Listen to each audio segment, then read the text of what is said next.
Okay, assalamualaikum and a good afternoon. Okay, so let me start with something which probably I want to put on record, a correction on something that I said in the last lecture. So let me go to the lecture notes.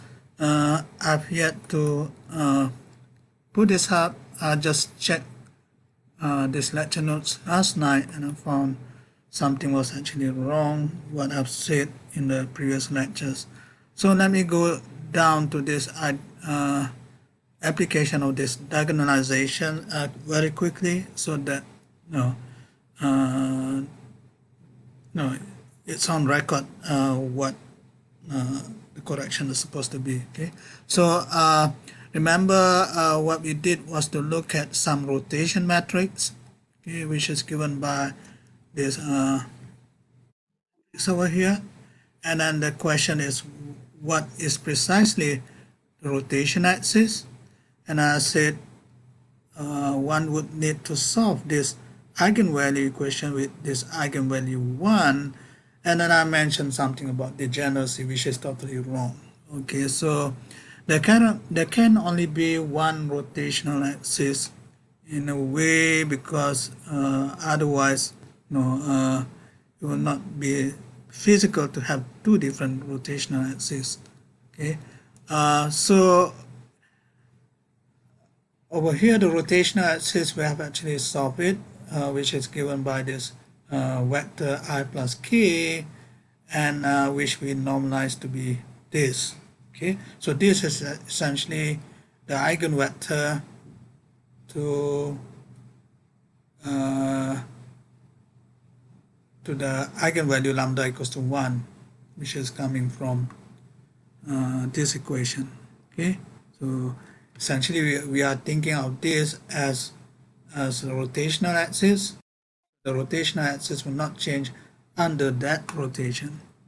Now, my mistaken idea before was to think of, okay, let's think of all these eigenvectors to be orthogonal to each other, but we do not know that at this point in time how to do this unless we find out all the eigenvalues. Okay, so the eigenvalues, apparently when I checked it, essentially there are two other eigenvalues which is not equals to 1 but is equals to plus or minus I. So in other words, you can do this on Wolfram alpha. Let me just show you how to do it. So, I just simply checked that particular fact because when I did the lecture notes previously, I was in a rush. I didn't think too much about it, and then when I checked with Wolfram alpha, then I realized this is actually wrong.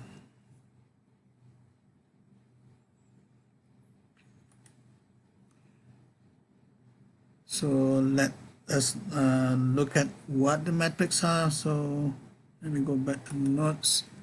The matrix is this. Okay, so I should remember that. So where was I? I hope you are seeing this. Can you see this Wolfram alpha page? Okay, good. So now what I'm going to do is to write down your matrix. So remember, Wolfram alpha understand common English because he has artificial intelligence behind it. So the only thing that you need to probably is how to write the matrix. Well, the matrix can be given in terms of a set. Okay, so the first thing is to have the whole thing inside a particular set. Okay, so the set is given by curly bracket. So and then you start to write the rules. So what are the rules? The rows are, let me just try to memorize them. Where was it? The rows are 1 over 2, square root 2 over 2, and 1 over 2. Okay, let me just write that down. And you can do this for your for your test, because it's an open book test, so you can actually do that. So what was it? Square root 2 over 2, right? So I need square root of 2 over 2. Oops. Square root 2. Okay, maybe I just put bracket there, 2 over 2, and then I think it was 1 over 2. So that will be the first row. So let me just check it. 1 over 2, square root 2 over 2, 1 over 2, and then square root 2 over 2, 0, square root 2 over 2. So let me just put that down so that you know how to use it later. Was minus, right? Minus square root of 2 over 2. Oops. Square root 2 over 2, comma, 0, and then comma, square root 2 over 2. So that's the second row. And then again, you have to separate the rows by a comma. So here's another, the last row. You just go back to the matrix. It's 1 over 2 minus square root 2 over 2 and 1 over 2. Okay. So we put that 1 over 2, comma, square root 2 over 2, or is it minus? I think it's minus. Minus square root 2 over 2, and then 1 over 2, and then you close the bracket for the third row. So this, okay, so that essentially I'm just asking what are the eigenvalues of matrix so and so, okay? So let's see. I hope I didn't type it wrong, so hopefully that's going to work.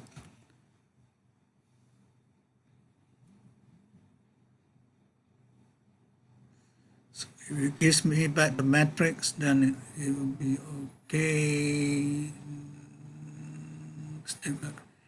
Okay, so you can see that, okay, you have the eigenvalue 1, which is the one that gives you the rotation axis, but the other eigenvalues are actually plus or minus I.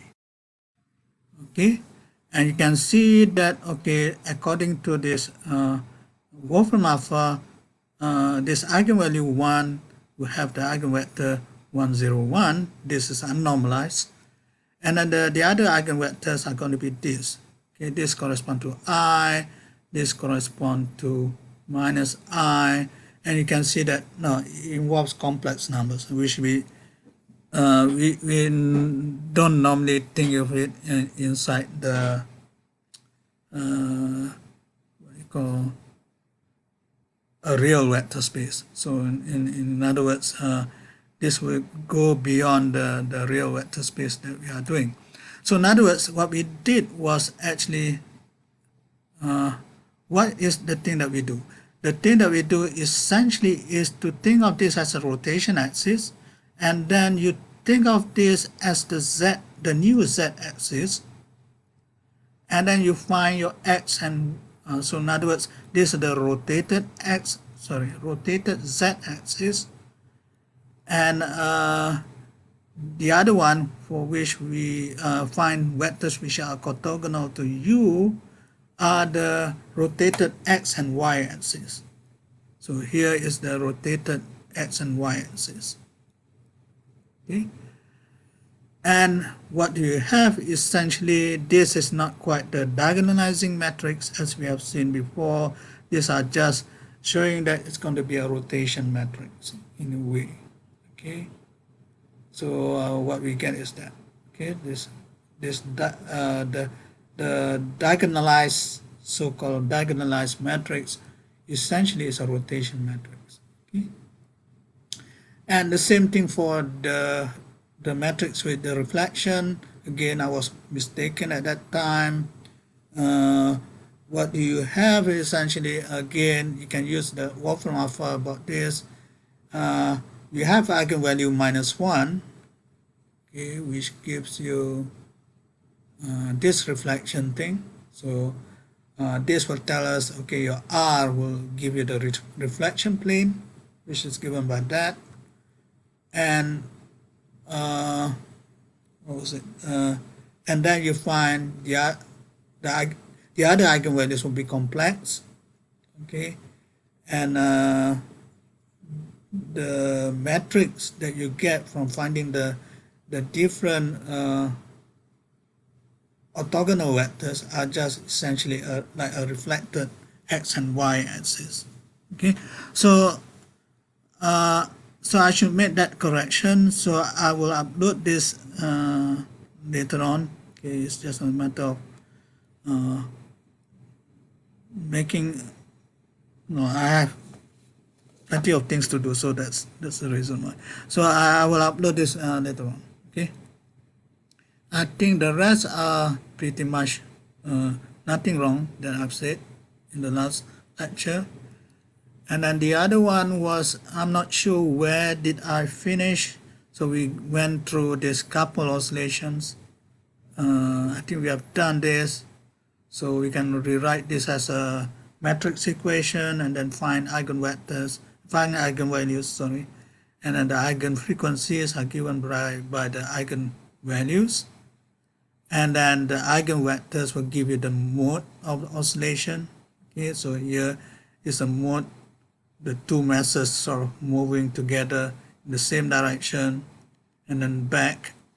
But over here is moving in the opposite direction and then back. Okay. And then we had the case of the different masses. This is again the same thing. The only thing over here is that the matrix that you have for the different masses here. Where is the matrix equation? Okay, here. So the matrix equation here, you see the square matrix is no longer symmetric, and that caused the problem of your eigenvectors are not orthogonal. So one could actually fix this particular problem by rescaling it. Okay, so you rescale it, and then you get a symmetric matrix with respect to this new rescale coordinates. Okay. So I think I've stopped there at the previous lecture. So over here, under the rescale coordinates, you'll find that your eigenvectors are essentially orthogonal to each other. We can just do the dot product there. Okay. The other thing is that you can again, I'm not going to go through this too much, but one can make all this formulation that we had earlier for this. Okay. So here we write the potential energy matrix, and then we have also your coming from here essentially your kinetic energy matrix, which you can actually write compactly in terms of a quadratic form. So a quadratic form is essentially having this sort of vector multiplied with itself. Okay, but before it does that, there's a matrix in between. So that gives you a quadratic form. So you can write this potential in this with this matrix, giving you a quadratic form to give you the V that you had earlier. Okay, the V that you had earlier is this. You can see that this is a quadratic equation, x squared, y squared, and then you have the mixed term square. Okay. What else do I need to? Okay, and also your kinetic energy is also the same, but in the case of the kinetic energy, uh, the matrix that represent this quadratic form of energy is just a diagonal matrix. Okay, and and of course your r dot is just your velocity vector, so your velocity vector multiplied by itself. Okay, the dot product essentially will give you the velocity squared. Okay, and well, okay, you can read the rest of the notes. It's also in the book. I'm just rearranging some of the notes so that it becomes logically clear.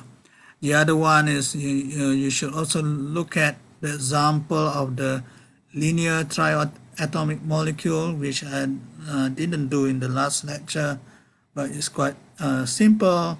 Here you just have your masses. The two masses at the end is different from the mass in the middle, and again, because of that mass being different, you'll find your matrices are not where was it? Oh, there are two different techniques. Sorry, let's look at here. Yeah.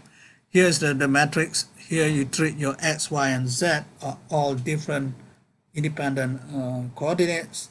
So you find that here your matrix is not quite symmetric. Okay, and you run into the same problem because of it's not symmetric. Then you don't really do the diagonalization, but instead you have your eigenvectors to be not to be orthogonal to each other. So you can read all of this in the book or in the notes. In my notes, they are just simply rearranged differently. Okay, so that's enough for linear algebra, which is chapter 3, I think. So we are supposed to start chapter 4 today. So because I don't have ready-made notes, so what I'm going to do is essentially to do this on the whiteboard. So I'll go to the whiteboard now. Oops, forgotten to erase this. Can you see the whiteboard now? Yes, doctor. Okay, great. Okay. So let me clear this. Okay. Right. So chapter 4 is about partial differentiation. So I believe everyone has at least come across partial differentiation in some ways.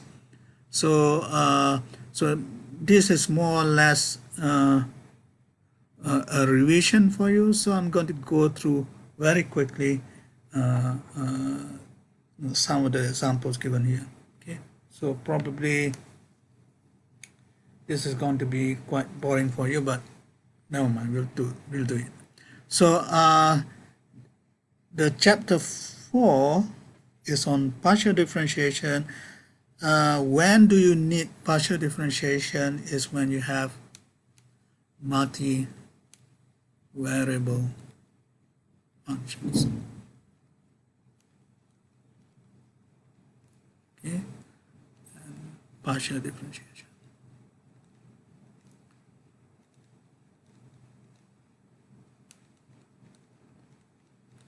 Can you see my writing or?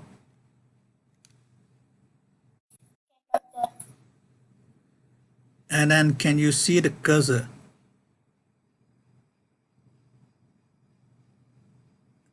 Are you seeing the cursor? The pointed arrow? Anyone? Okay, good.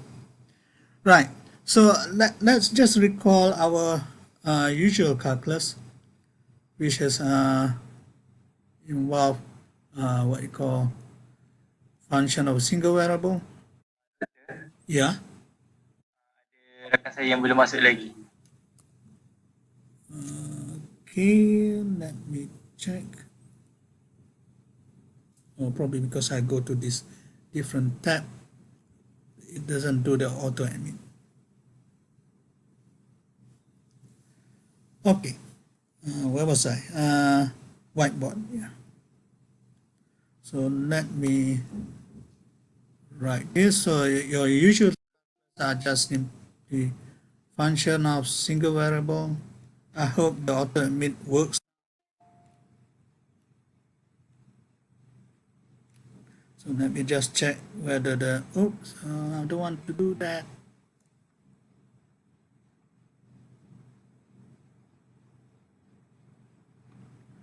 Let me check the auto admit, is it working? Yes, good.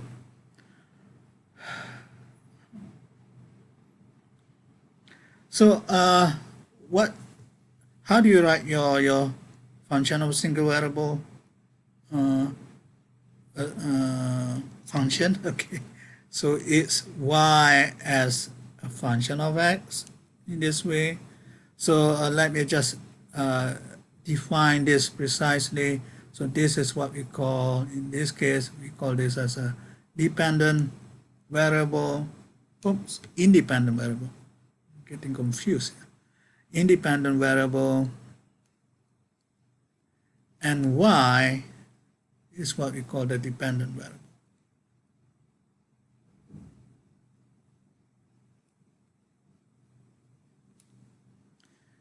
So what we have here is you can start to map this. You consider the pair of x and y, so this gives you a two-dimensional space.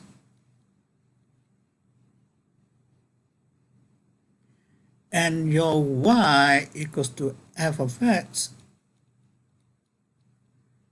will give you what we call, since it depends on a single parameter, well, in this case, what we call the independent variable, we can think of it as a parameter as well. So this is what we call a curve in two-dimensional space. So that is things that we already know very well. Okay, so what we want to do now is to generalize this. So what we could try to do is, okay, if a function of a single variable or a single parameter gives you a curve, then what would happen to if you have a function that depends on two variables? So let's generalize.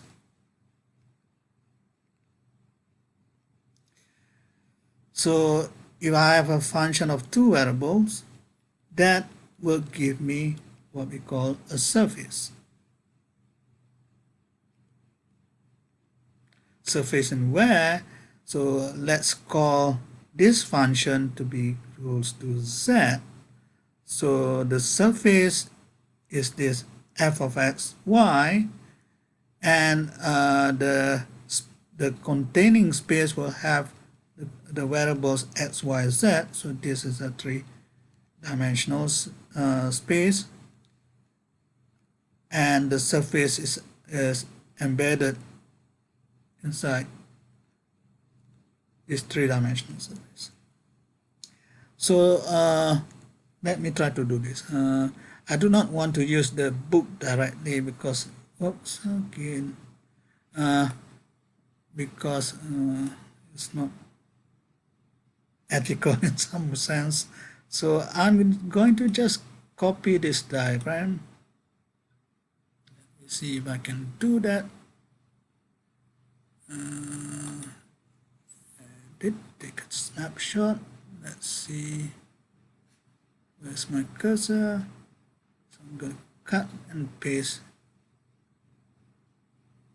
it on my whiteboard. Okay. So let's hope this works. Okay, let me paste it. Yes, good. So I can bring this on here. Okay, so now what we have here is a particular function which is given to you. Okay, maybe I should write the, so if you remember, the surface of a sphere is given by this equation.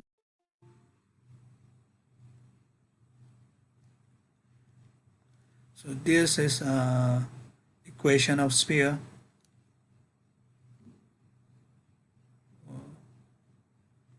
So the sphere is essentially, this is only part of the sphere. So here is what we call the positive octant. So if you divide your sphere into 8 parts, let me try to draw this. I'm not very good at drawing this. Oops. As you can see. So if I draw the sphere in that way, so that's this equator here. So you can see that you can divide this sphere into 8 parts. So this will be the positive octant.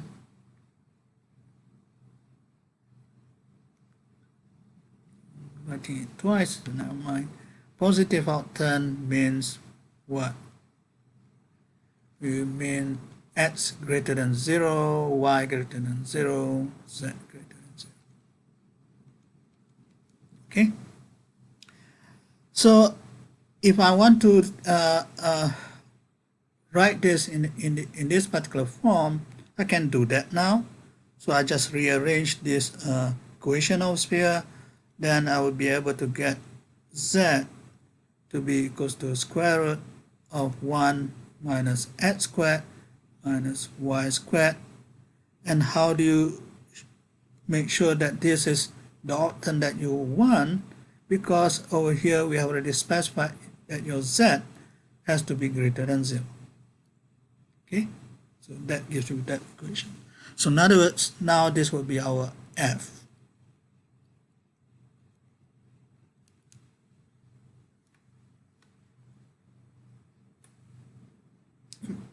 I don't want to do that. I want to do this. Right. So now if you look at this, so before you had probably look at how should I say this? Okay, let me just write it down so you can see that if you look at this arcs on this surface, this arc AD, sorry, it's my eyesight is not good. Arc AB, okay, arc AB is taken along some constant value of x. Okay, so essentially you can look at this. So this will be your whatever x value that is. Okay, so it will be taken along that x value, but your y is actually changing in this particular case. Okay, and of course your z, okay, is changing. And the other arc in this picture is essentially CD. It's taken along some y equals to constant.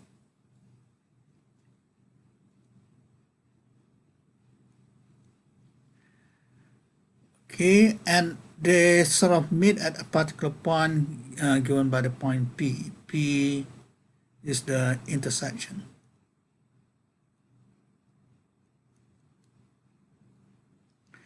So now, unlike let me push this up.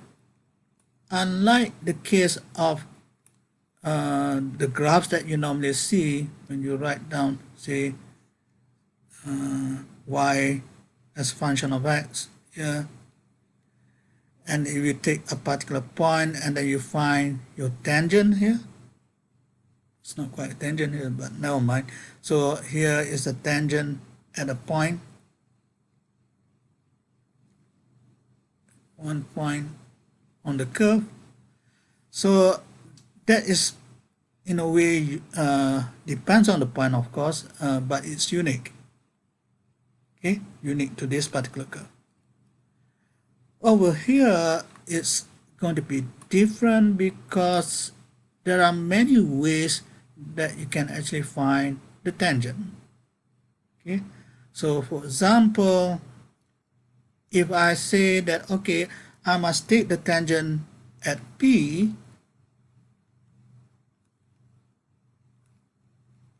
along AB, that means along some x equals to constant, then I will be able to use the partial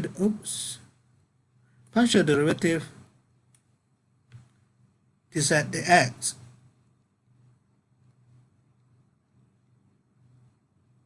Okay, and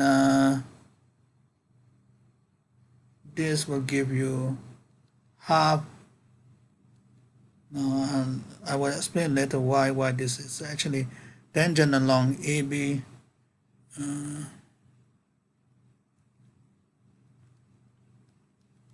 Okay, so you can evaluate it, and then you get minus x over square root 1 minus x squared minus y squared.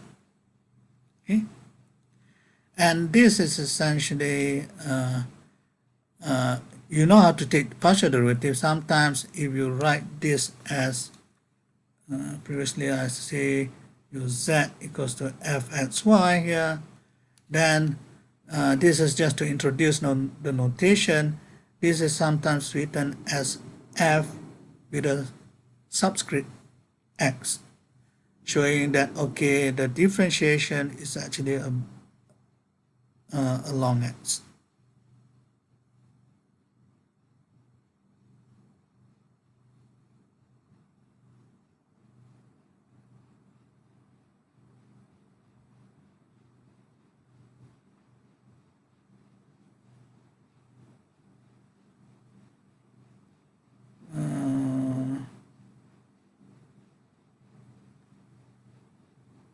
I may have to okay, recheck this later on.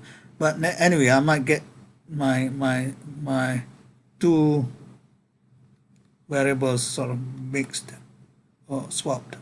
But no, I'll do this later on. Okay, so the tangent at P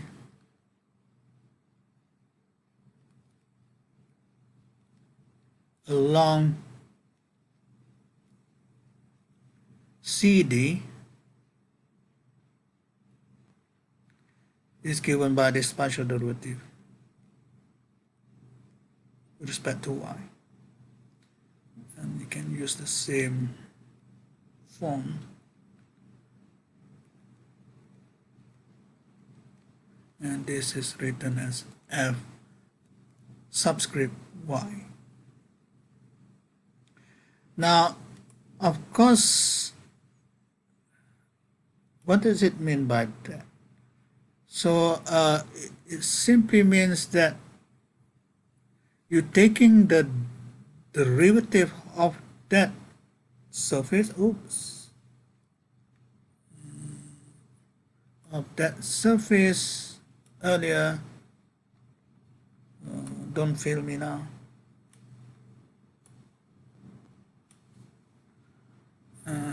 I want to be careful about this because I made mistakes before.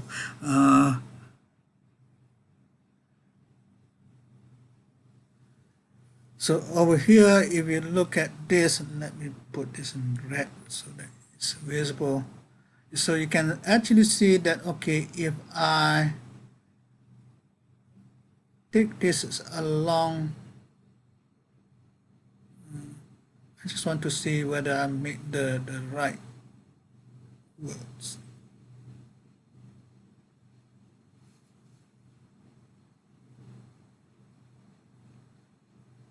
So I probably have swapped these two things. Okay, never mind. So this is actually along y.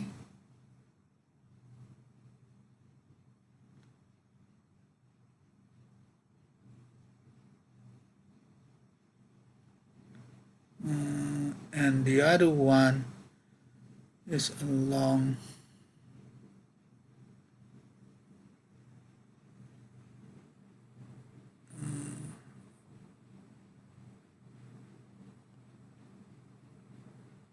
I just want to be sure.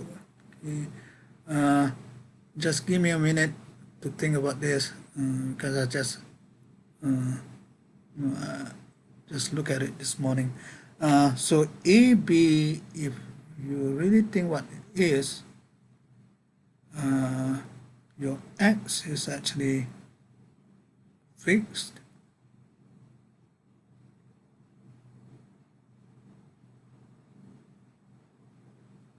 But your y and z varies. Okay, so this is so this is going to be varying with respect to y. So that should be right. And CD is, if you look, this is at constant y, and that should. So okay, I'm a bit confused about the derivative here.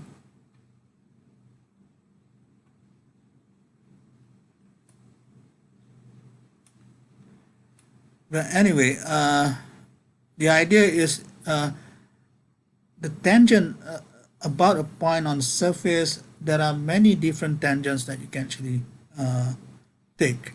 Okay, because there are in a surface like the one above.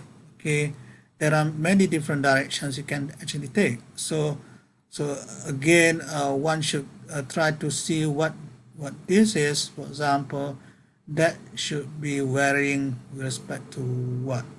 So in this case, if I understand this carefully, this should be varying with respect to z and y. So oops. So this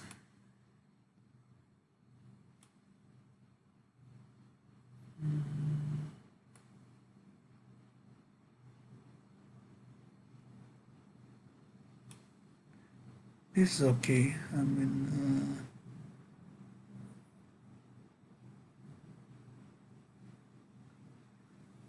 let me check with the book. I have the book here, so let me just check it for a while just to make sure I didn't mess things up. So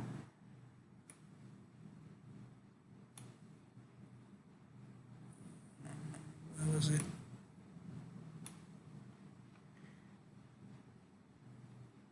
So this is AB and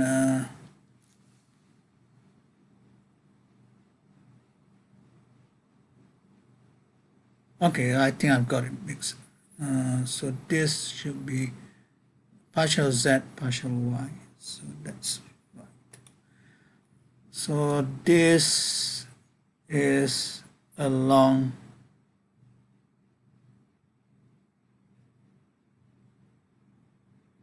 this is probably along CD. This is along AB. Sorry about this. Sometimes you get confused. Right. So that gives you the whole thing is essentially telling us that okay, there is this derivative that's going to be the other section, but never mind. The idea is the change in z, for example, is going to be related to your so-called differential, which we will go into in a minute. Okay. So depending on, one can do this differently also, in a way that you can use a different variable, and the variable will have different coordinates. So I can do this, for example, and that will tell you, okay, which direction of your tangent is supposed to be. So okay, we'll go to that point probably after this. So let me go back to this section. So the other thing that one should also see, that in order for you to have all these derivatives, the function of the surface has to be smooth. So z f x y are usually smooth.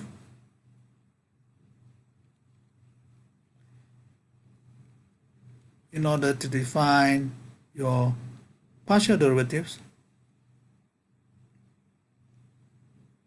the one that we have seen so far are the partial derivatives that give you the tangent, which is the first order derivative, but you can go to higher, okay, of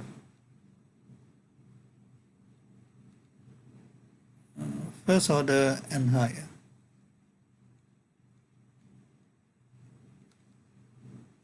So you can go to, say, second order. So let me just do that. So second order would be something like this, and this is given the notation f(x). Another one would be your y. This is fyy, and then you have the mixed term. Oops. Mixed derivative. So this is fxy, and normally this is also equals to fyx. So the order doesn't make difference. Okay, and this will essentially play a part in determining whether one does have a exact differential or not. Okay, so okay, that's enough for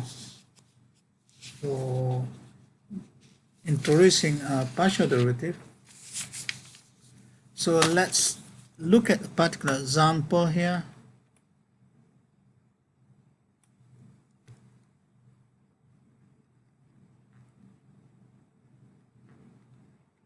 So example given here is, again, we look at a particular surface. This is actually a hyperbolic surface,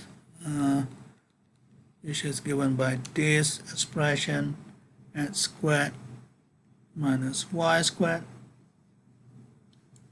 Now, as I said, one could use the fact that there are two variables. There's an option of using different variables.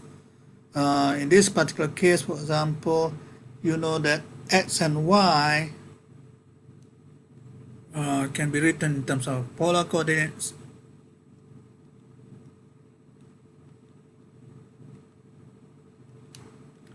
So this is going from x to r theta and y to r theta. You also have this r equal to x squared plus y squared,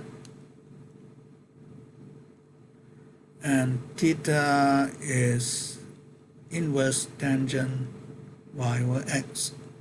Okay, so you have all this. You're supposed to know about all these transformations of coordinates somewhere. But what I'm trying to say over here is that this particular surface can be given in different forms. For example, if I replace x and y by this, then I would be able to write down, for example, r squared cos squared theta minus r squared sine squared theta, and over here your z is a function of, so I'm going to put this in a different form, g r theta here. Okay, and given that you can express this differently. So I could have written the following: dz dr with theta kept constant, and this would actually give me 2r cos squared theta and sine squared theta. But that's not the only possibility, because here I'm just converting from Cartesian coordinates to polar coordinates. I could have mixed the two. So let's try to do that. So if I go back to the original x squared minus y squared, then I can rewrite this as, say, 2x squared minus x squared, which gives you x squared minus y squared. But this is now written as 2x squared minus r squared.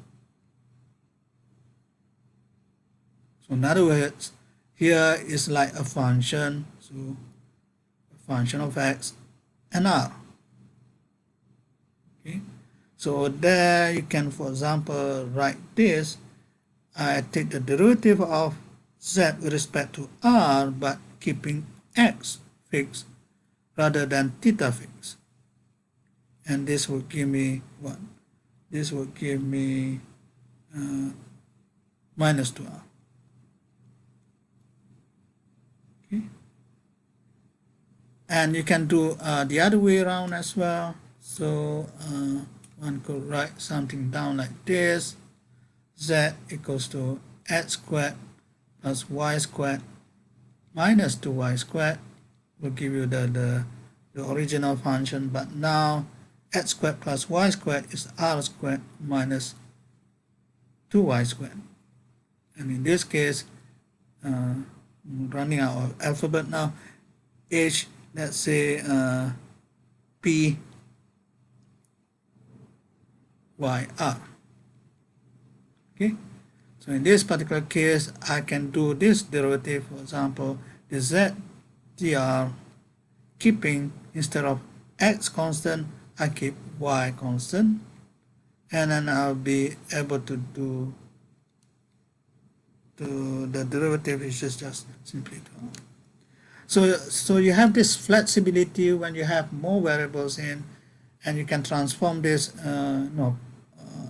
fully, like going from Cartesian coordinates to polar coordinates, or you can do it partially. Then you have this ability to sort of mix different variables, and this is actually important in physics. Okay, one of the things that we will see later on, we'll talk about Fourier series and all that sort of things, involves changing the variables to a different domain. Okay, so again, we'll get there hopefully. So what else do I want to say? Okay, just to say that one can generalize this idea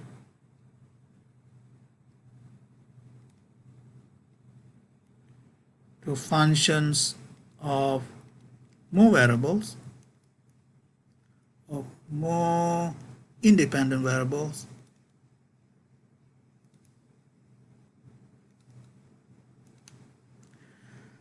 but the problem with more independent variables, that means harder to visualize.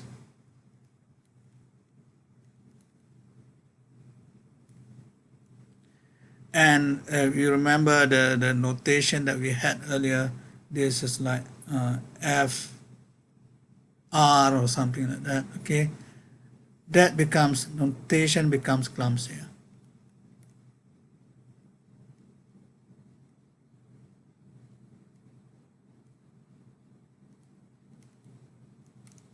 Okay, so let's go to the next section of the book, which is on power series. So not much to say really. Let me just clear this thing up. So power series, in this particular case, you take in terms of two variables, examples are given. I'm going to skip that. Two variables.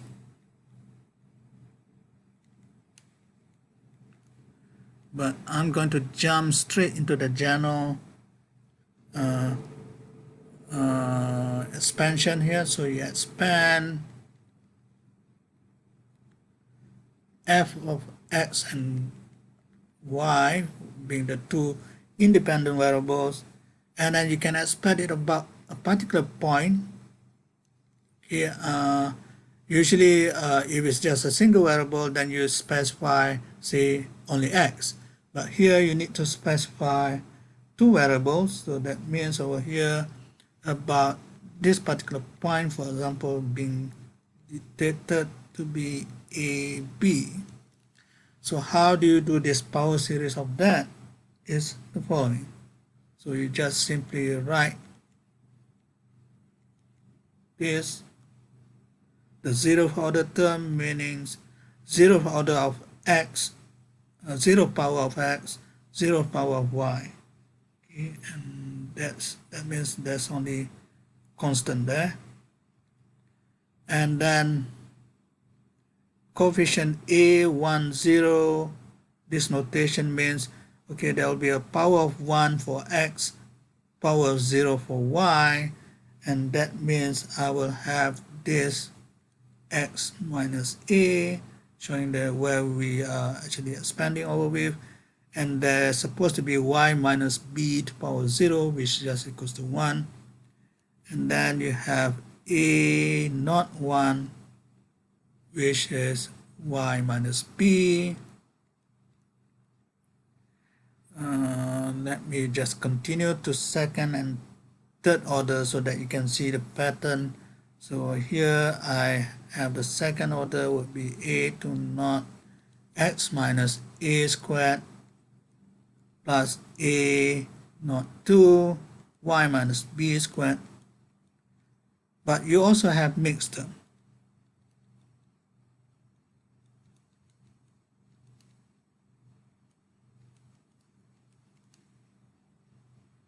Okay, and then you go to the third order if you want to, so just write it down so that you can start to see some patterns. Here is, let's just put a to 1 there, x minus a squared y minus b plus a1 2, that gives you x minus a times y minus b squared plus a03 is y minus b cubed.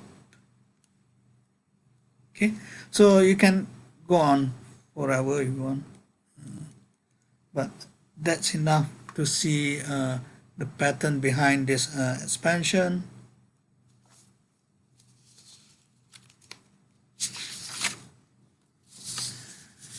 The one that we should be looking at is now, okay, if I replace x equals to a and y equals to b into the whole expression, then I will be able to see that f a b is just simply a not naught.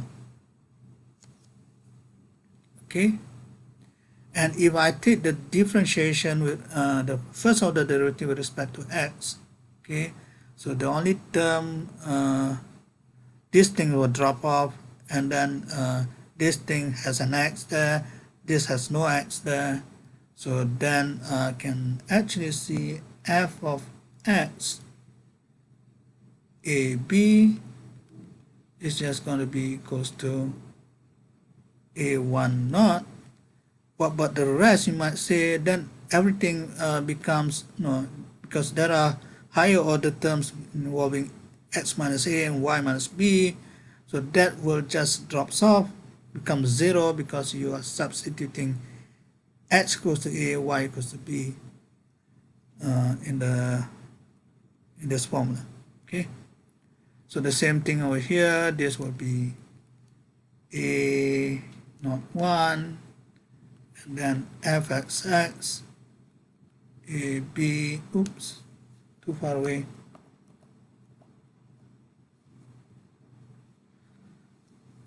should bring this up because the writing becomes bad at the end of the tab.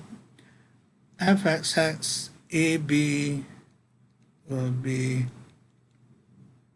2a naught, 2a2 naught, sorry. Where's the 2 coming from? The 2 coming from, you take in second order derivative, okay? So there you have the factor of 2 there, and fxy AB is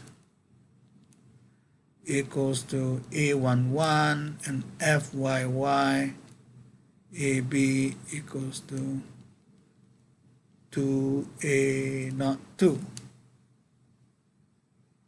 So in other words, using this rather than using the coefficients earlier, we could write this power series in terms of the partial derivatives. Okay, so that's the main point. So what we have here, fxy equals to fab plus fx ab x minus a plus fy ab y minus b, and then plus 1 and 2 factorial of fxx ab x minus a squared plus 2fxy ab, this is a cross term, x minus a y minus b, and finally fyy ab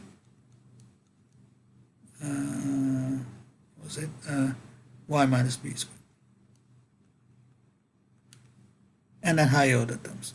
Okay, so what we have done is to turn your power series to involve the partial derivatives of your function. Okay, so that's the main idea. And if you look at the last term here, you have a feeling that this is just like, so what's the coefficient here? You have coefficient 1, 2, 1. And if you try to do for the case of the third order term, then you have 1, 3, 3, 1, which is the binomial expansion. Okay, so let's just try to write the following so that you can see how the binomial expansion comes from. So write, what is this? H equals to x minus a, and k equals to y minus b. Then the second order term, okay, second order term, or the last term, the expression above here, is 1 on 2 factorial h ddx minus k ddy square acting on f evaluated at the point a, b. Okay, so you can see that, okay, you have the second order derivative here, and then you have the mixed order twice, because you have, when you take the square, you get two mixed order term, and they are equivalent, okay, because your partial order derivative, the order for the mixed order derivative is, whether you take the first derivative with respect to x or the first derivative with respect to y, and the second one will be y or x. Okay, they are just the same thing. Right, okay, I don't want to spend too much time here. So generally, so I'm going to just zoom down to the general case, the general expansion. oops, too fast. General expansion f x y equals to the sum of n equals to 0 to infinity of 1 on n factorial h d dx. Why is this a minus? It should be a plus. Plus k d dy to the power of n. Acting on what? Acting on f evaluated at a. So this gives you the general form, and you can see why the binomial expansion, because you have terms involving to the power of n. Okay, and that gives you the binomial expansion, because there are two terms inside this. Okay. Right. The next thing is maybe at this stage, do you want a break?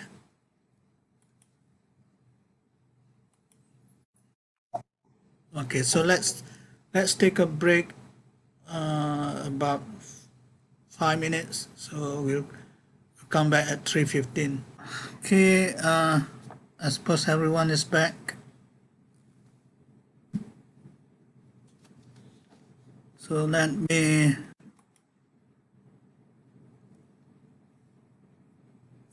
erase all this, and then we go to a new section of the book, which is basically on total differential.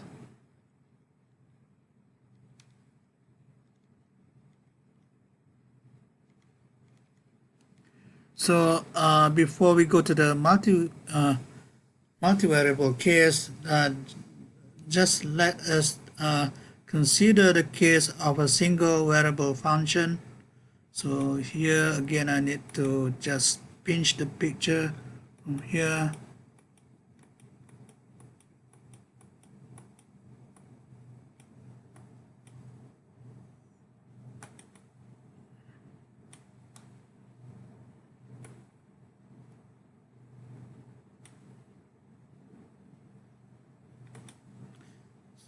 Let's paste it here.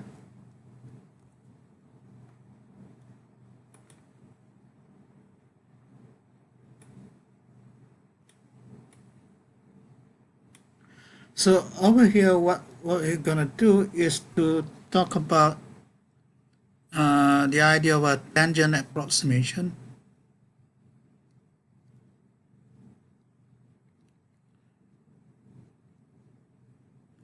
So over here is really it's okay, tangent approximation to a finite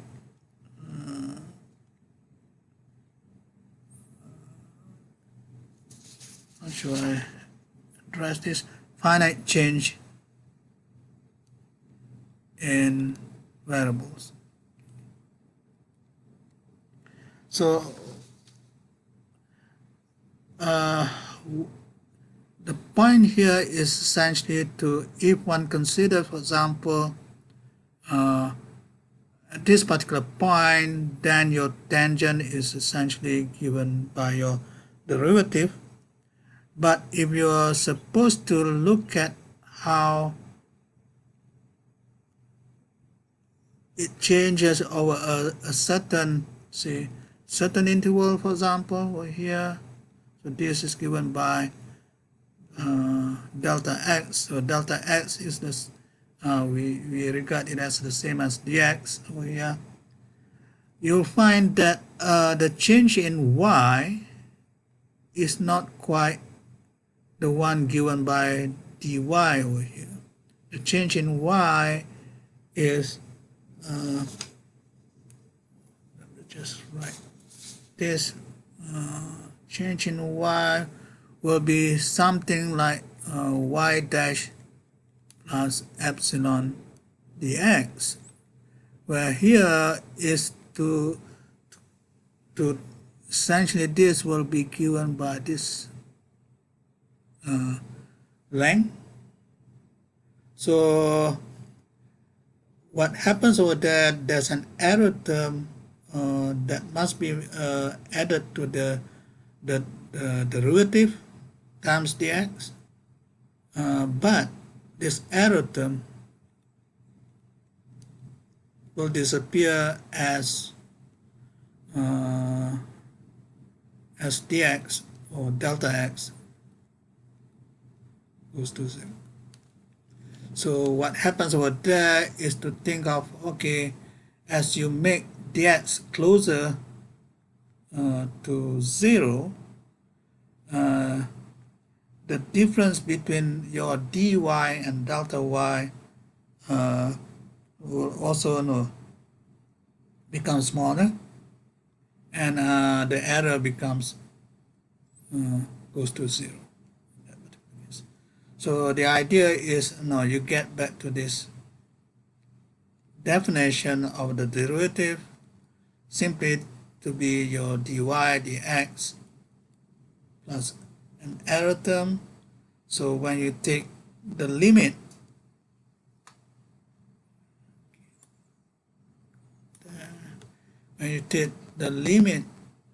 when delta x goes to 0, then this is just equals to dy dx. So if one is doing a finite what you call approximation, then the derivative will still be useful, but you need to consider that there will be error terms. And this is particularly important when you sort of make computer programs that depends on some errors due to your linear. This is sometimes called a linear approximation thing, this part.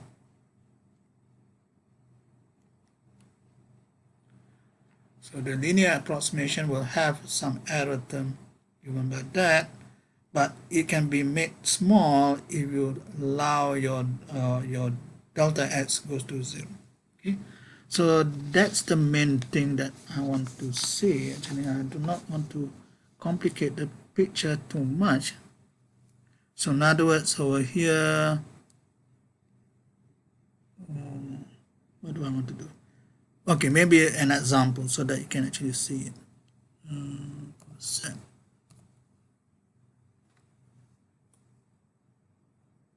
So let's consider, for example, y equals to x squared. You look at the tangent point at x equals to 1, but you make a sort of finite change of dx 0.1. So according to the formula above, then what do you have? Your delta y will be 1.1 square minus 1. Okay, this is your x plus dx thing. So this is x plus dx, and this one is your x. Okay, so that gives you a delta y. So, and then this is essentially 0.21. And if you simply use your dy using the derivative, so this is dy dt dt, oh sorry, I'm just using notation in the book.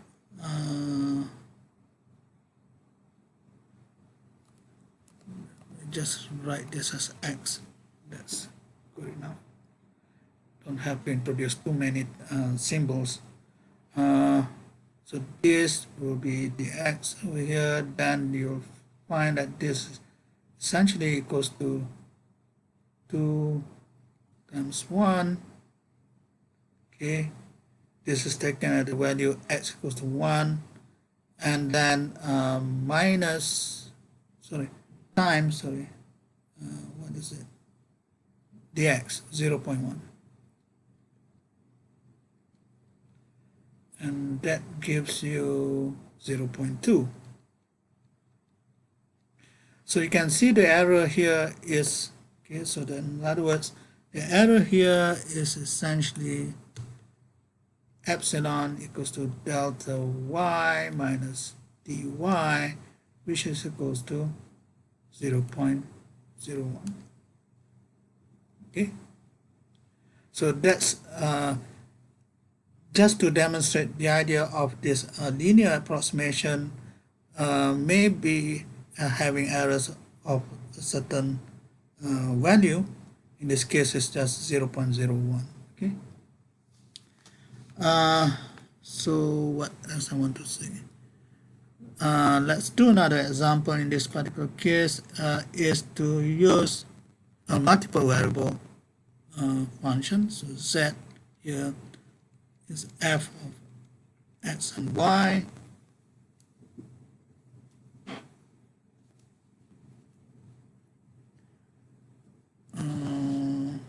Okay, this one there's a picture to it, so let me just take that picture.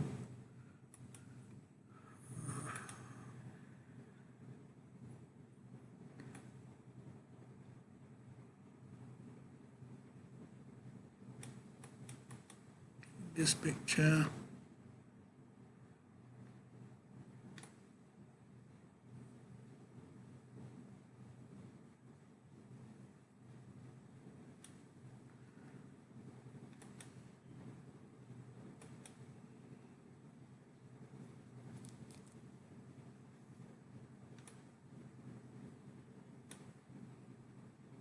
Oops. Make it bigger. Oops.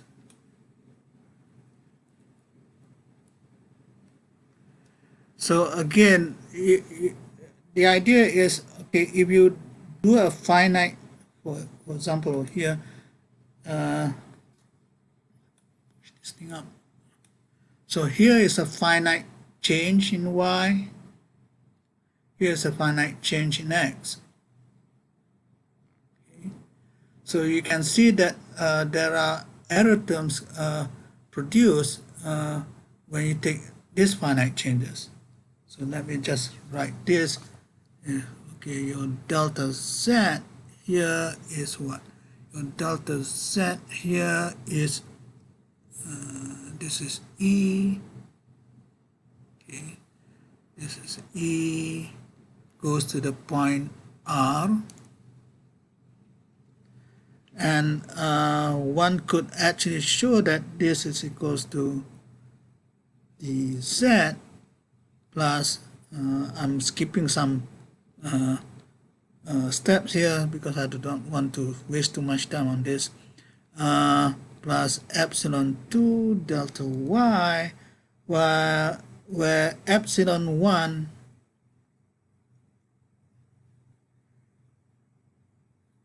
is coming from how should I do this? Epsilon 1 is coming from the f, sorry, set delta f delta x minus, oops, partial f partial x, and epsilon 2 is a corresponding term for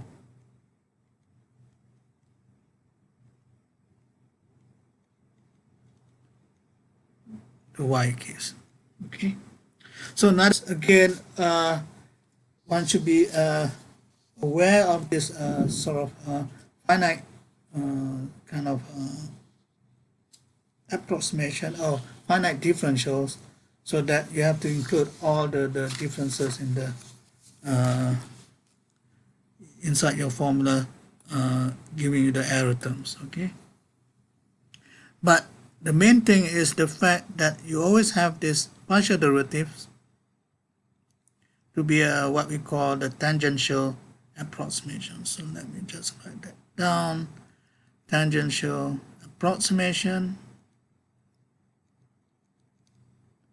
is always there, given by, say, let's say I'm going to put u as a function of x, y, z in general, and more variables if I want to. Then your tangential approximation is given by du equals, which is not equals to delta u, which corresponds to a finite interval. Okay, du equals to partial f partial x dx plus partial f partial y dy plus partial f partial z dz. So if it's going to be a finite change, then there will be error terms in here, there will be error terms in here, and there will be error terms in here. Okay, so I don't want to do too much of this formalism. Let's go to the application further. So here are some examples where you need to work out in a way some kind of errors that's involved. So you need to find, this is just from the book, find the difference between these two values.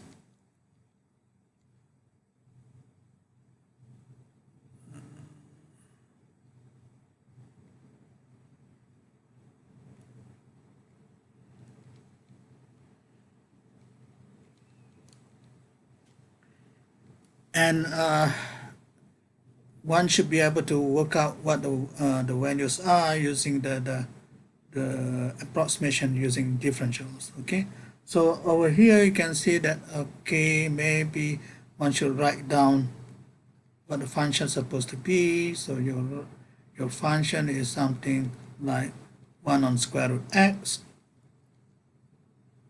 Okay, and then your delta f will now becomes what?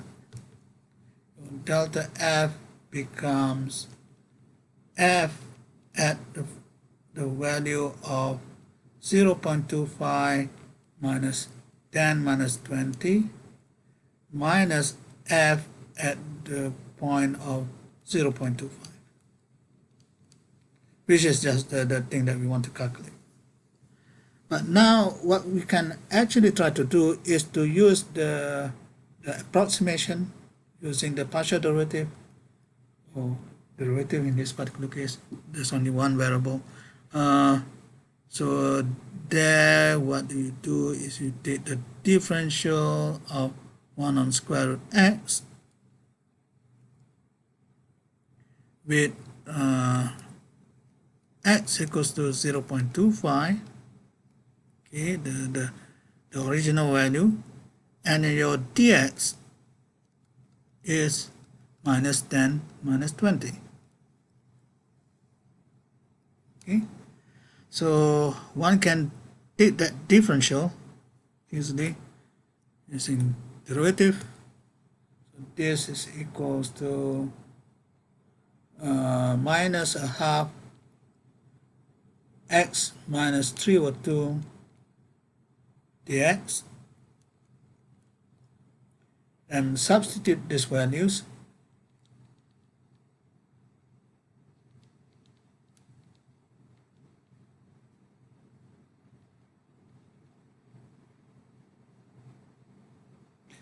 Dx is minus 10 minus 20, and this will give you around 4 times 10 minus 20. So this will be good estimate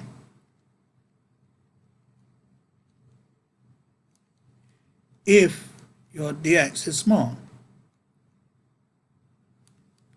But it is indeed very small. is minus 20, okay, 10 to the minus 20. So in other words, your delta F can be given by this particular value. Another good example is this, which is actually related to physics.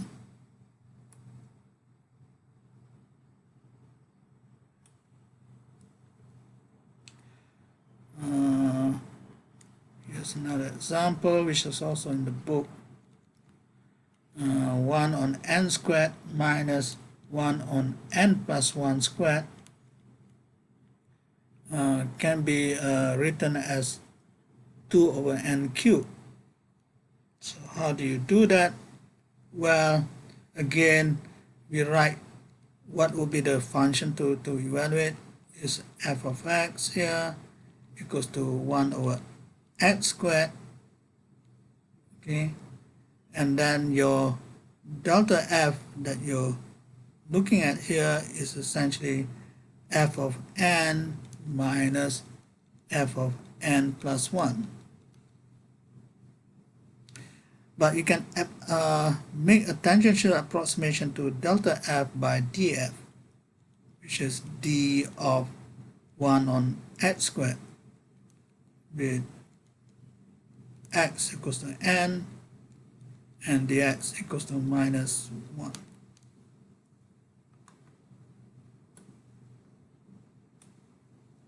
Then if you calculate that differential, that is going to be minus 2 over x cubed dx. And then this will, when you substitute dx equals to minus 1, that will give you 2 over, well, okay, x equals to n as well. This is n. Then this will be 2n cubed. So this would be an estimate provided that your dx is small, but it's not quite small here. So there are error terms if you want to consider those. But now what happens in why is this relevant to physics? There's an application here. So if you remember, if you've done modern physics, you know that the energy levels of energy levels of your hydrogen atom is proportional to minus 1 on n squared. So you remember the spectrum of hydrogen atom goes something like this: n equals to 1 here, and n equals to 2 here. And then it gets smaller and smaller, the spacing between them.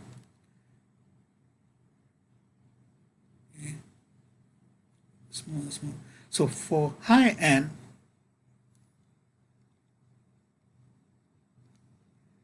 the spacing is very small.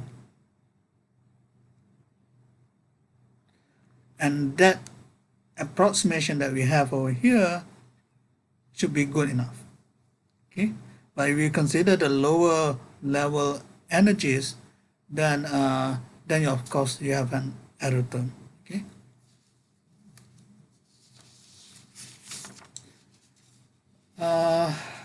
What else? There are examples of reduced mass. I'm not going to do that. You can read it for yourself. The integral. Okay. The other example is the integral.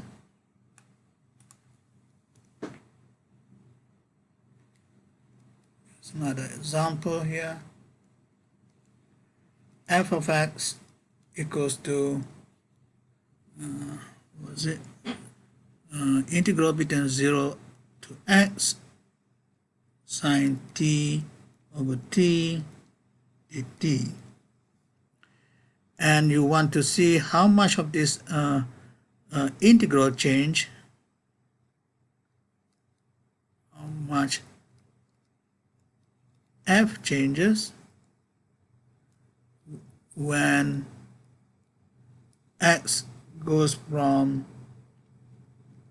pi over 2 to x equals to 1 plus epsilon pi over 2. Again, thinking of epsilon to be very small, then what can happen over here, I just need to look at this derivative. The derivative of an integral, we will see this later on, okay? It's just the integrand itself, so this will be just sine x over x. So that will give you df equals to sine x over x dx. And plugging in the x equals to pi over 2, so you have sine pi over 2 divided pi over 2, and then your dx here is given by epsilon pi over 2. Oops, what is that? Epsilon pi over 2. And this gives us essentially epsilon. And this would be good enough if the change of epsilon over here is just very small. Okay, so the changes is just linear in epsilon. So I think what's the time now? It's 3:41. Okay, let me go through another section which is going to be just again revision to you, the idea of a chain rule.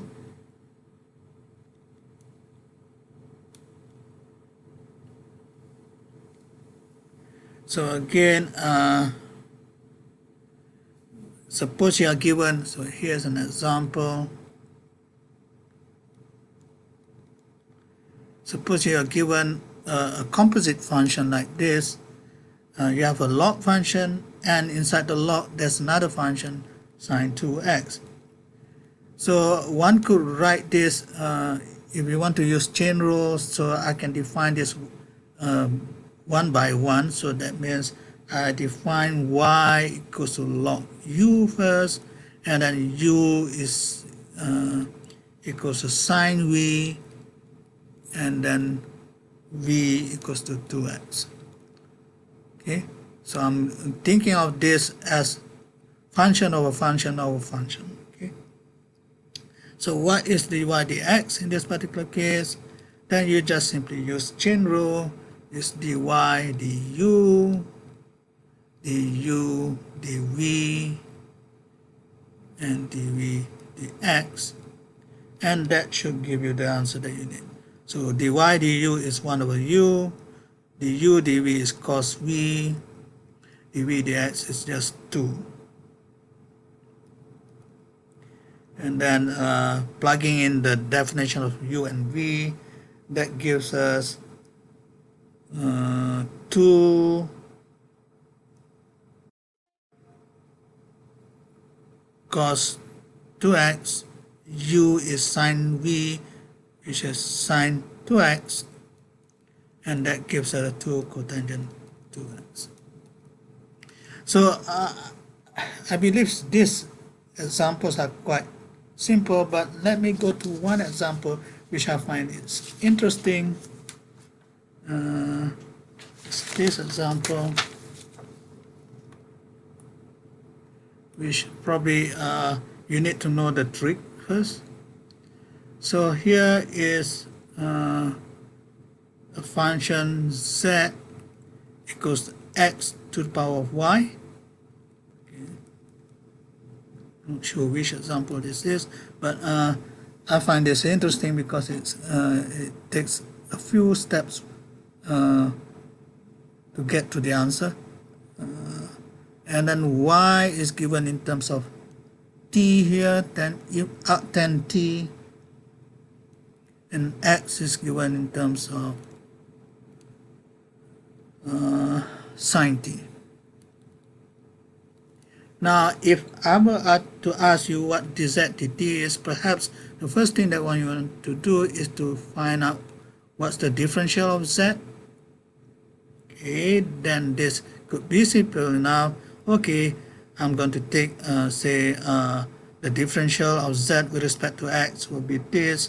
So dz dx dx, plus dz dy as an example, and I can calculate this one easy enough.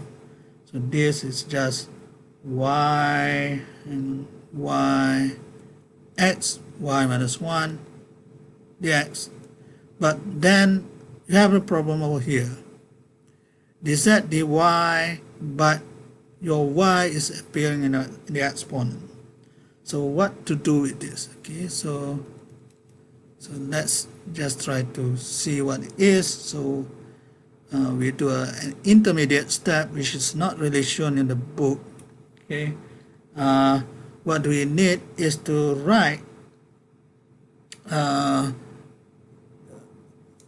your problem is to have this variable in the exponent. So how to make the exponent go down to not being an exponent? What do? You take the log. So I take the log of z equals to the log of x to the power of y, which gives you y log x, right? And that's good because now your y goes down in front of log x. Okay, so but then this is not z. Z can be obtained by just taking the exponential. So this gives you z, and this gives you ey log x. Now this is a better thing to look at, because I can think now this y log x to be, say, equals to u. Then the differential with respect to u, okay, let's say dz du is just eu. So you know how to do that easily. But now if I use chain rule again, so dz dy equals to dz du, and then du,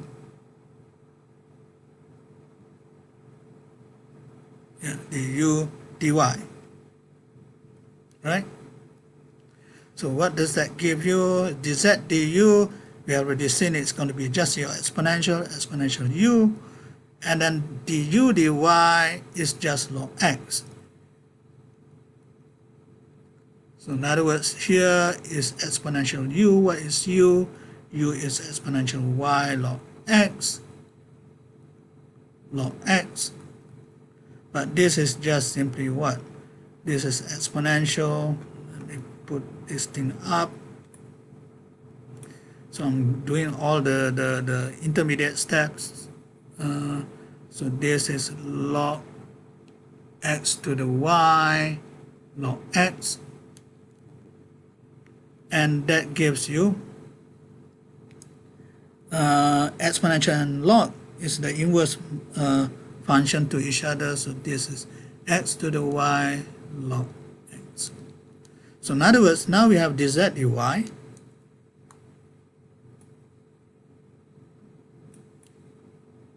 Dz dy, which is, well, okay, it's a partial in this particular case. Partial z, partial y is what we need. So that gives us, that would actually give us dz equals to y x y minus 1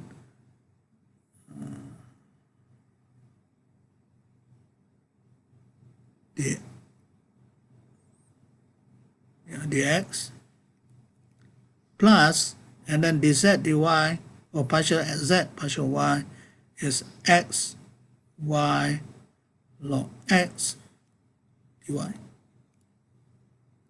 And then you substitute what dx is and what dy is. So I'm not going to do that, so you can do that for yourself. Then the answer is y x y minus y cos d dt plus x y log x dt on 1 plus d. 1 plus t squared. Okay. Yes? Somebody wants to ask something? So I think that's probably the most non-trivial example in that particular section anyway. So the other examples are pretty trivial, I think. So you can actually try to do that. Okay. So it's 10 more minutes.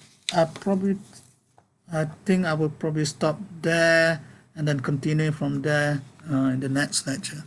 Okay. So let me take the attendance today.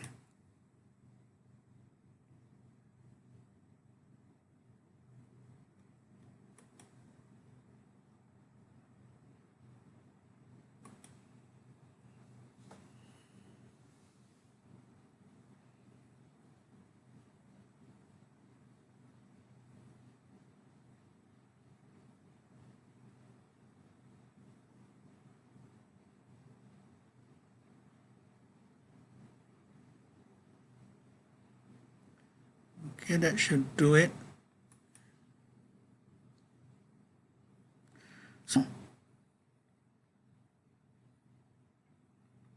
So thank you everyone.